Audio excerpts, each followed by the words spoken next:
Nimepitia vipindi 7 tangu Efeso hadi Laodikia. Katika safari yake ya imani ikitetea kweli. Nimepitia vipindi 7 tangu Efeso hadi Laodikia.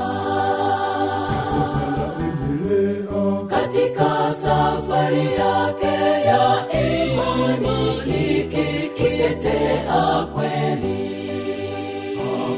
Hapo ndipo penye subira ya hao watakatifu wazishikao amri zake na imani ya Yesu.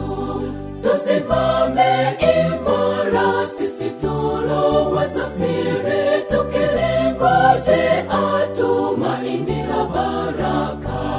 Hapo ndipo penye subira ya hao watakatifu wazishikao amri zake na imani ya Yesu. Tusimame imara sisi tulo wasafiri, tukilingoje tumaini la baraka.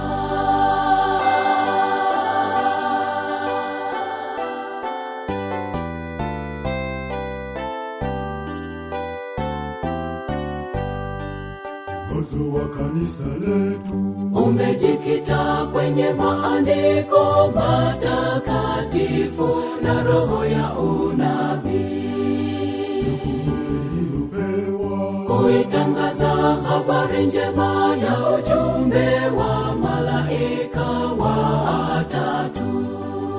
Mwongozo wa kanisa letu umejikita kwenye maandiko matakatifu na roho ya unabii, kuitangaza habari njema ya ujumbe wa malaika wa tatu. Hapo ndipo penye subira ya hao watakatifu wazishikao amri zake na imani ya Yesu. Tusimame imara sisi tulo wasafiri, tukilingoje tumaini la baraka. Hapo ndipo penye subira ya hao watakatifu wazishikao amri zake na imani ya Yesu. Tusimame imara sisi tulo wasafiri, tukilingoje